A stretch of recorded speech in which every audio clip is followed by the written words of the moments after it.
E aí, pessoal? Estamos vivendo, sem dúvida, um começo de ano bem difícil, né? Começo de ano com eventos trágicos, tanto tragédias que envolvem centenas de vidas, como Brumadinho, dezenas, como o incêndio no Flamengo, e morte também de pessoas singulares que tinham um impacto e um papel importante na nossa sociedade e cultura. Ontem mesmo a gente perdeu duas pessoas, uma o Fernão Bracher, que foi banqueiro, foi presidente do Banco Central, foi um filântropo aí, uma pessoa muito importante. Ele era aqui de São Paulo. E perdemos também essa morte que mais marcou e que certamente vamos estar falando dela e ouvindo dele aqui por mais tempo, o Ricardo Boechat, né? Jornalista, respeitado e admirado por pessoas assim de todos os lados do espectro. Na minha opinião, porque ele conseguia juntar duas coisas, né? Ele tinha uma integridade pessoal básica, que ele trazia com ele não estava ali para fazer um jogo hipócrita de um lado, fingindo imparcialidade, não, ele de fato tinha, acima de tudo, uma defesa de uma integridade pessoal e ele sabia se comunicar e tocar as pessoas num sentimento, ele partilhava e reproduzia um sentimento de indignação contra a política que está muito forte hoje em dia, um sentimento que tem razão de ser, né? E acusava isso, mostrava a podridão do sistema para uma população que estava farta desse sistema, que está farta desse sistema, vendo a podridão dele, e quer algo novo, embora talvez nem sempre saiba o que quer e busque às vezes em caminhos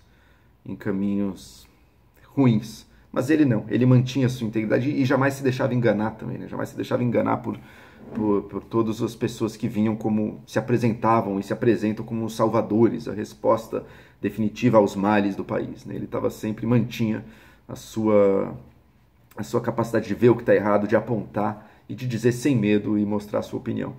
Eu conheci o Boechat, eu tive com ele uma vez, faz quase exatamente um ano, na verdade.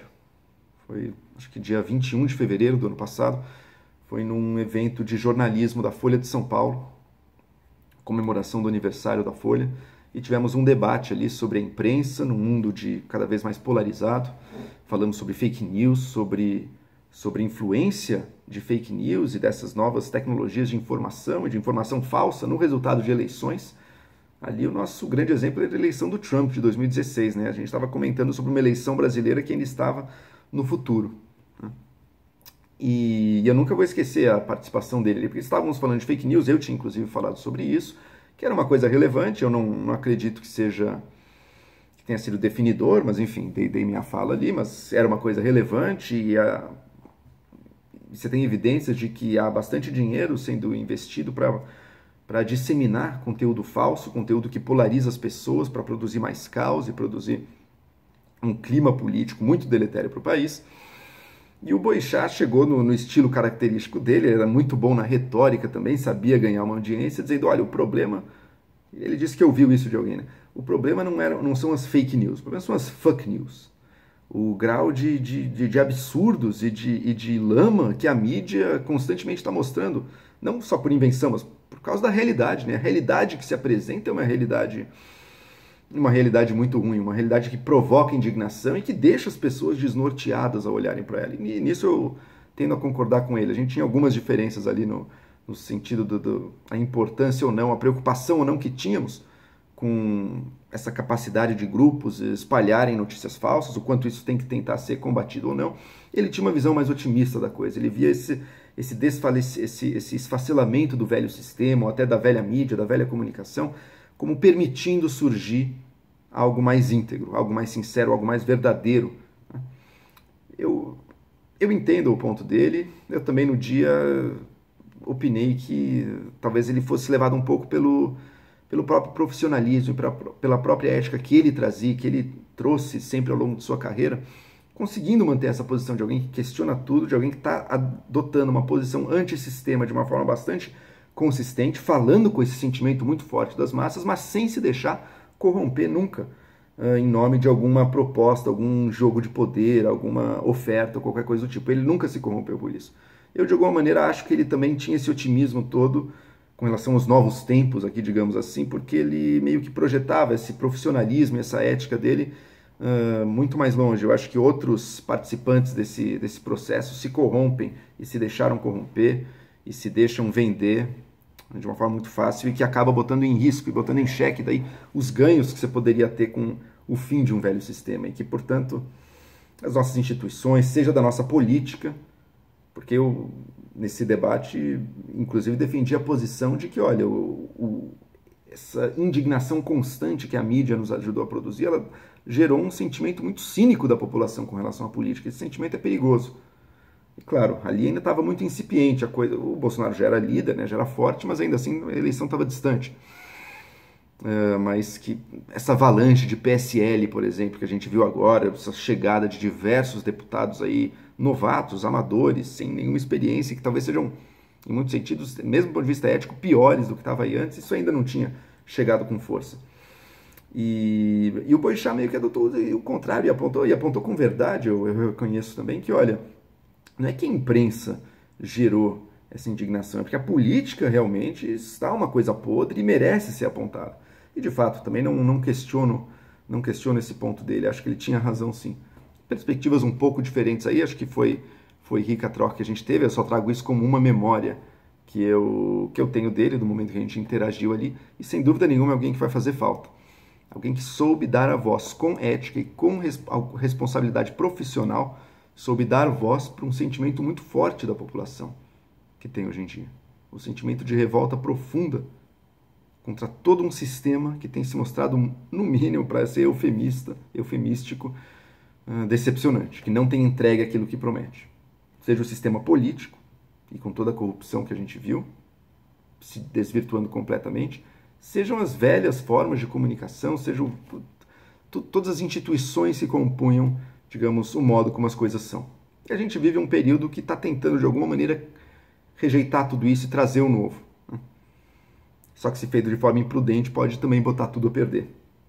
Sem dúvida nenhuma, o Boixá era alguém que, por mais que trouxesse essa posição, digamos, um pouco revolucionária, era alguém também que jamais deixaria e jamais deixava, e não deixou até agora, continuava sendo firme em apontar o que está errado e não se deixando acreditar no primeiro vendedor de ilusões que aparecia.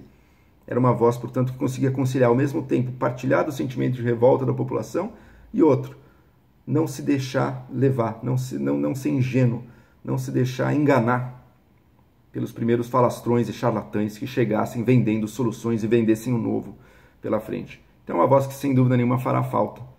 Um jornalista que cumpriu um papel social importantíssimo aí, vendo inclusive problemas na própria mídia, não tinha medo de tratar disso, mesmo porque se colocava de uma maneira diferente e trazia essa junção, né, entre a informação e também a opinião, nunca teve medo disso, comprava brigas também, saindo da velha aparência, né, de diplomacia total do jornalista. O Boixá comprava briga e por isso não deixou de ter seus desafetos, mas mais do que tudo conquistou a confiança da população. Por isso que a gente está vendo aí a imensa maioria das pessoas, do presidente Jair Bolsonaro e filhos dele, a pessoas da esquerda e pessoas comuns de todo o espectro, e na sua ampla maioria reconhecendo a perda que é para o Brasil a morte dele. E também vemos aquilo que é o mais sujo, mas felizmente são ultraminorias, seja da esquerda ou da direita, com o papinho tentando ver na morte dele algo positivo. Da esquerda, eu vi pelo menos um aí dizendo que não, ele nunca condenou o golpe suficientemente, ou seja, não aderiu à ficção da tese do golpe do Lula e por isso, de alguma maneira, era do inimigo, né, era um golpista. E da direita também vimos aí alguns evangélicos mais ligados aí à igreja do Silas Malafaia, com quem o Boixá brigou e não teve medo de partir para algo mais ofensivo mesmo, que ele sentiu que ali era a única resposta possível para tudo que o Malafaia representava, e dizendo que, não, quem toca no ungido do Senhor acaba tendo um fim mau, né, como se fosse uma punição divina ao Boixá. Evidentemente, não tem nada a ver com isso, né? A vida humana realmente é frágil, a gente está sujeito a isso, a gente acha... O Boixá era saudável, jovem ainda, muito tempo de vida pela frente. Jovem, quer dizer, tinha mais de 60 anos, mas a princípio muito tempo de vida pela frente. Nós também nos consideramos saudáveis, achamos que temos vida, temos projetos pela frente e a surpresa vem. Os nossos projetos caem por terra, os fatos, a realidade se impõe. E a vida é tirada de nós, é muito frágil, é ceifada sem que a gente espere. Por isso, talvez o mais importante, a lição mais importante, seja justamente manter a integridade possível, fazer o melhor que a gente pode fazer agora e deixar esse legado positivo, portanto, nas mentes, na lembrança, nos corações aí de tantas pessoas, como foi o exemplo que o Boixá deixou. E por isso, que a morte dele tão trágica, tão inexplicável por um acidente desses, um dia de sol ainda por cima no helicóptero, mas que deixe pelo menos como legado isso, essa inspiração num exemplo de, ao mesmo tempo, capacidade de se revoltar com o que está errado e integridade nessa revolta, uma revolta real, imparcial, realmente objetiva, que jamais se deixou se enganar ou jamais se vendeu. E é isso aí, ficamos com a reflexão, seguimos aqui no meu canal, como sempre também, discutindo os temas, de alguma maneira inspirado, com discordâncias, como sempre há, e minha memória dele, que foi uma memória de alguma discussão ali, com uma desconcordância, mas com discussão também, mas mesmo assim uma memória positiva e de exemplo que eu trago comigo, e que espero que continue, o exemplo dele, que continue inspirando aí a qualidade da nossa informação, dos nossos formadores de opinião, do jornalismo, a sempre mirar uma integridade e o contato com as pessoas, que é muito importante hoje em dia. As pessoas estão se sentindo alienadas da mídia. Fazer esse contato pessoal, que ele fazia tão bem, sem dúvida nenhuma, tem que ser uma meta de todos os formadores de opinião aí, e jornalistas, e, portanto, fica aqui a minha singela homenagem ao Ricardo Boixá.